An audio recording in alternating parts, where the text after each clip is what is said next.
2024 के लोकसभा चुनाव में महज 6 से 8 महीने बाकी हैं, लेकिन जिसको लेकर सबसे ज्यादा चर्चा है वो है कि आखिर एनडीए के बीच सीटों को लेकर क्या बातें हुई है, क्या बातें बनी है। क्योंकि सूत्रों की माने तो एलजेपी और पशुपति पारस को 6 सीटें देंगी एनडीए और मांझी को 1 दे सकती है, जबकि मांझी 2 सीटों की मांग कर रहे हैं। कुशवाहा की अगर बात करें तो कुशवाहा को 2 सीट दे सकती है एनडीए, जबकि उपेंद्र कुशवाहा 4 सीटों की मांग कर रहे हैं।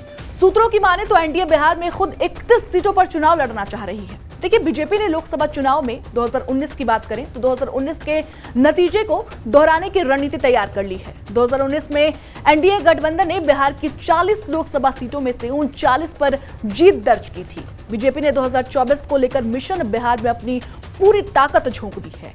एनडीए घटक दलों के साथ सीट बंटवारे का फॉर्मूला भी लगभग तय माना जा रहा है। जेडीयू से अलग होने के बाद अब बीजेपी सीटों की भरपाई सहयोगियों के जरिए करेगी। चिराग पासवान और पशुपति पारस को पिछले बार की तरह 6 सीटें, जैसा आपको पहले बताया मैंने, और जीतन राम मांझी की पार्टी को 1 सीटें और उपेंद्र कुशवाहा की पार्टी को 2 सीटें देने का फॉर्मूला बनाया है। अब ये फॉर्मूला कितना कारगर साबित होगा, ये भी देखना अहम होगा। वहीं बीजेपी ने जेडीयू में भी सेंधमारी कर ली है। जानकारी के अनुसार जेडीयू के 6 सांसद पाला बदलने को तैयार हैं। बीजेपी मौजूदा 3 से 4 सांसदों का टिकट काटने के साथ कुछ सांसदों की सीट भी बदल सकती है, ऐसा सूत्रों का कहना है।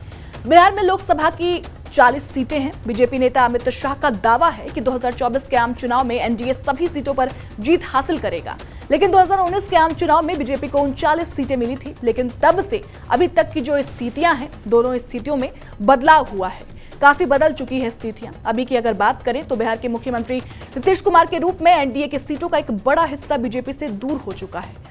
सूत्रों की माने तो बीजेपी नीतीश कुमार के लवकुश समीकरण को न्यूट्रलाइज करने के लिए लगातार कोशिश कर रही है और ज्यादातर जातीय समीकरण साधने की तैयारी में जुट गई है। सितंबर 2022 में अमित शाह ने सीमांचल दौरे में भविष्य का खाका खींच दिया था।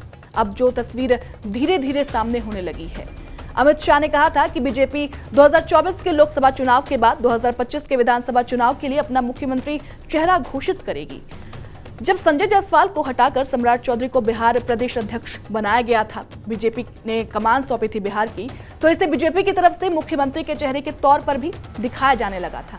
याद होगा आपको, बीजेपी के कार्यालय के बाहर भी सम्राट चौधरी का पोस्टर लगाया गया था, जिसमें यह दिखाया जा रहा था कि आने वाले जो समय है, जो चुनाव होना है 2025 में, उसमें सम्राट चौधरी को ही पूरी कमान मिल सकती है बिहार की। सम्राट चौधरी के बहाने बीजेपी असल में जो है लवकुश समीकरण को साधने की कोशिश कर रही है। लवकुश राजनीति का एक बड़ा चेहरा उपेंद्र कुशवाहा भी है। ये बात अलग है कि चुनावी रणनीति में जो है अब वो कोई खास प्रदर्शन नहीं कर पा रहे हैं। अगर अभी की बात करें तो 2014 में बीजेपी के साथ मिलकर वो 3 सीटें जीतने में सफल रहे थे। 2019 से पहले ही एनडीए छोड़ देने के बाद 5 साल में घूमते फिरते उपेंद्र कुशवाहा फिर से अब बीजेपी के साथ आ चुके हैं। सूत्रों के अनुसार बीजेपी उनके हिस्से में सीटें तो बहुत कुछ खास नहीं दे रही, लेकिन नीतीश कुमार के खिलाफ चुनावी प्रचार में लवकुश चेहरे के तौर पर उपेंद्र कुशवाहा को जो है पेश कर सकती है। उपेंद्र कुशवाहा की ही तरह नीतीश कुमार को छोड़कर जीतन राम मांझी ने भी बीजेपी के साथ हाथ मिला लिया है। ये ठीक है कि जीतन राम मांझी का चुनावी प्रदर्शन बहुत ज्यादा बढ़िया नहीं रहा है, लेकिन जहां भी रहते हैं उनकी मौजूदगी तो मजबूती से ही दर्ज होती है। मांझी के बयानों से बिहार में सुर्खियां भी बनती ही है और अपनी जाति वोटर को अपने गठबंधन साथी के सपोर्ट में मैसेज भी देती ही है। बहरहाल सीट शेयरिंग को लेकर एनडीए अभी खुलकर नहीं बोल रही है, लेकिन बिहार में एनडीए खुद को लगातार मजबूत करती नजर आ रही है। फिलहाल इस वीडियो में इतना ही। मेरा नाम श्रुति है। बिहार झारखंड से जुड़ी तमाम खबरों के लिए देखते रहें TV9 बिहार झारखंड। शुक्रिया।